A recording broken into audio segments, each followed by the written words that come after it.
Vaccine diplomacy में आज के टाइम पूरी दुनिया में बस एक ही देश का डंका है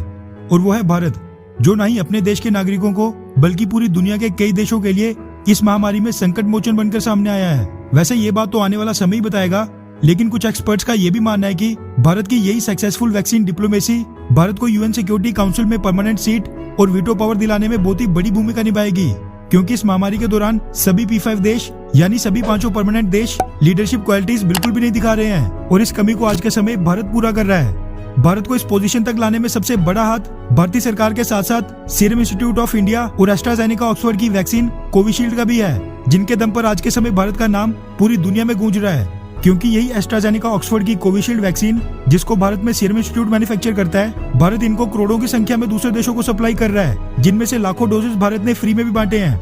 मगर पिछले कुछ हफ्तों से देखा गया है कि कई यूरोपियन देशों ने अब एस्ट्राजेनेका ऑक्सफोर्ड की कोविशील्ड वैक्सीन को निशाना बनाना शुरू कर दिया है और एक रिपोर्ट के मुताबिक अब यूरोप के 15 से ज्यादा देशों ने अपने देश में एस्ट्राजेनेका ऑक्सफोर्ड की वैक्सीन को ब्लड क्लॉटिंग के साइड इफेक्ट्स के डर से बैन कर दिया है, जिनमें फ्रांस, जर्मनी और इटली जैसे प्रमुख देश भी शामिल हैं। द इंडियन एक्सप्रेस की एक रिपोर्ट के मुताबिक यूरोपियन यूनियन में 3 मिलियन यानी 30 लाख लोगों को एस्ट्राजेनेका ऑक्सफोर्ड की वैक्सीन कोविशील्ड लगाने पर उनमें से ब्लड क्लॉटिंग के मात्र 22 केसेस सामने आए थे, लेकिन फिर भी पूरे यूरोप में अफवाहें तेजी से फैलती गई और एस्ट्राजेनेका ऑक्सफोर्ड की वैक्सीन कोविशील्ड के खिलाफ नेगेटिव कैंपेन इतनी तेजी से फैला कि एक के बाद एक दूसरे देशों को देखकर 15 यूरोपियन देशों ने अपने देश में कोविशील्ड को बैन कर दिया है। वहीं WHO ने भी ये साफ कर दिया है कि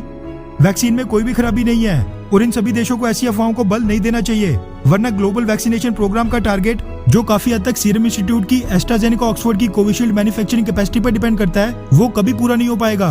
और अगर ये भी मान लें कि 30 लाख वैक्सीनेशंस पर मात्र 22 केसेस ब्लड क्लॉट के साइड इफेक्ट्स वाले सामने आ रहे हैं, तो भी ये फिगर ना के बराबर है। लेकिन WHO की एश्योरेंस के बाद भी ये सभी यूरोपियन देश एक के बाद एक एस्ट्राजेनेका ऑक्सफोर्ड की वैक्सीन को अपने देश में बैन कर रहे हैं, जिसको देखकर अब ब्रिटेन के PM बोरिस जॉनसन सामने आ गए हैं और उन्होंने अपनी पार्लियामेंट में ये ऐलान कर दिया है कि बाकी सभी देशों को विश्वास दिलाने के लिए वो खुद ही एस्ट्राजेनेका ऑक्सफोर्ड की कोविशील्ड वैक्सीन लगवाएंगे, ताकि सभी के मन में इस वैक्सीन के खिलाफ जो कोई भी आशंका है वो पूरी तरह खत्म हो जाए। आपको बता दूं कि एस्ट्राजेनेका ऑक्सफोर्ड एक ब्रिटिश स्वीडिश टाई अप है और उसने भारत के सीरम इंस्टीट्यूट को अपनी कोविशील्ड वैक्सीन मैन्युफैक्चर करने के राइट्स दिए हैं। इसीलिए कोविशील्ड वैक्सीन की सेल पर क्योंकि सीरम इंस्टीट्यूट भारतीय सरकार को टैक्स पे करने के साथ साथ ब्रिटिश कंपनी एस्ट्राजेनेका ऑक्सफोर्ड को भी रॉयल्टी फीस पे करता है, इसीलिए कोविशील्ड वैक्सीन भारत और ब्रिटेन दोनों देशों के लिए एक बड़ा एसेट बन गई थी, जिसके दम पर दोनों ही देश अपनी वैक्सीन डिप्लोमेसी को स्ट्रॉन्ग कर रहे थे। इसीलिए ब्रिटिश PM बोरिस जॉनसन के वैक्सीन लगवाने के इस कदम से कोविशील्ड की इमेज सुधरने के साथ साथ भारत और ब्रिटेन दोनों ही देशों को फायदा होगा। वैसे अगर आपको मौका मिले तो क्या आप कोरोना की वैक्सीन लगवाएंगे,